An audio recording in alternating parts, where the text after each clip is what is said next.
all participants, to all scholars and all organizers of the Ecumenical School for Dialogue 2023, War in Ukraine and Rethinking Peacebuilding Approaches.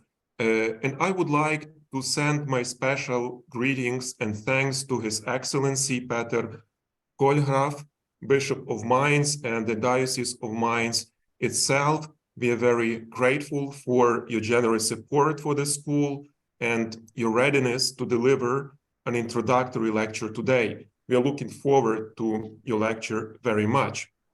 We believe that Ukrainian Christians have a special vocation in global ecumenical affairs and in peacemaking in our region. I would even say that Ukrainian Christianity exhibits a special ecumenical and peacemaking promise. All major events in the recent history of Ukraine which inspired our people to walk the path of pilgrimage to freedom and dignity had an ecumenical character. I mean, the Orange Revolution, the Revolution of Dignity, the present war for independence. Ukrainian Christians of various denominations recognized in them God's invitation to stand up for the principles and values that are rooted in the gospel of our Lord. All these events, however tragic, exemplify social aspirations of the Ukrainian people seeking to defend and institutionalize, for example, the rule of law, transparency and accountability of the government, social justice, new ethos of public service, anti-corruption policies, and many other things. They are primarily based on values and on identities insofar these identities embody or exemplify those foundational values. What I mean is that the common values of Ukrainians prove to be stronger than dividing identities of language, ethnicity, generation, social origin, religious affiliation, political allegiance, and many others. All these events also constitute a response of the Ukrainian people to Russia's recurring attempts to destabilize our country, to subdue our nation by deceit or by force, and nowadays to expel or destroy all those who confess the Ukrainian identity as distinct from Russian. Our hope is that Ukraine will ultimately prevail. And there are many reasons for this optimism. One of them is that for the first time in the last 100 years, Ukrainian independence has vast geopolitical support. This is a phenomenon that cannot be underestimated. But why such an international support for Ukraine's struggle to stop Imperial Russia?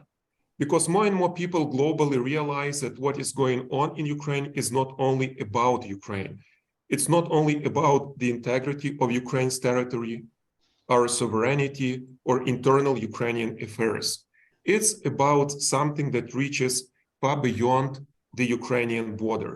It's about human dignity, freedom, democracy, and many other things which make human life worth living. French political analyst Nicolas Tenzer believes that Putin seeks no positive goal in the war against Ukraine. It's a war of pure destruction, a new barbarism in the 21st century. So he defines Putinism as an ideology of pure destruction. And you can see that more and more Putin comes to frame this war in apocalyptic terms, far more than an effort to protect Russian language speakers in the Donbass, as a sort of civilizational struggle with the West, as a moral struggle against decadent and rotten Europe, as a spiritual struggle against Satan and God-forsaken America. All of this makes peace with Putin's Russia more difficult or even impossible. The only solution seems to defeat Putinism sooner rather than later.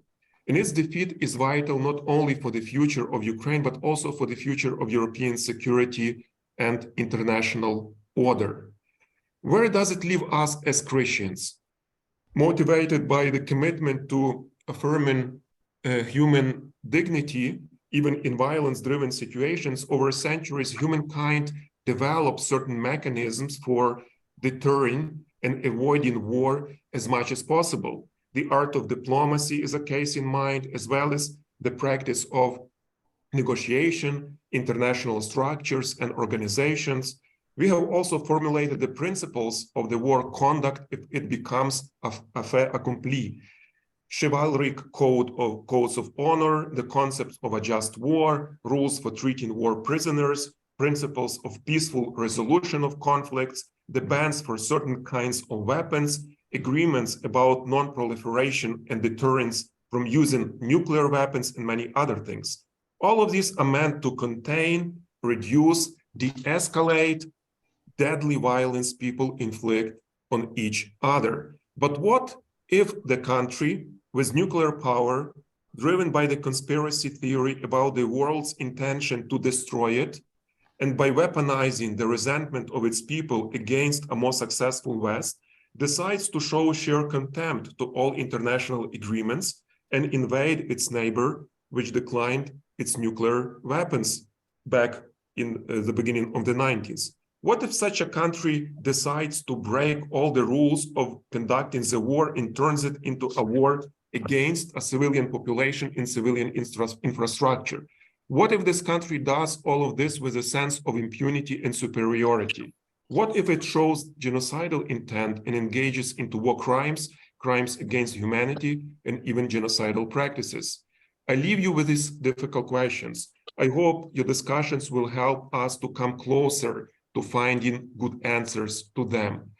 Just to finish, I would like to mention that yesterday we had our commencement ceremony with 519 graduates completing their studies at UKU and entering the big world. Every completed year for us is truly a miracle, even more so in the present circumstances of the war. Those graduates who finish their undergraduate studies had only one normal semester in the fall of 2019. Then the COVID and the war disrupted their education and forced them to work twice as hard and under continuous stress. All of those graduates have friends or acquaintances who were called to defend Ukraine against the full-scale aggression of Russia. Many of them have experienced the loss of people whom they knew quite well and who have given their life so that we can live. Some of them lost their loved ones in the war. An identity of our university is based on so-called 2 M's, martyrs and marginalized. Today, our whole country is about 2 M's, martyrs and marginalized people. There is a lot of pain, suffering, trauma, and calls for help. As a Ukrainian Catholic university, we are called to make every effort to heal the wounds of war. We are preparing our students to alleviate the pain, to calm the suffering, to heal the trauma, to meet and respond to those in need. We are grateful that the UKU's community is filled with hope and zeal to work hard to transform Ukraine now and in its peaceful future. I wish you the best possible school today and in the next day. Thank you very much.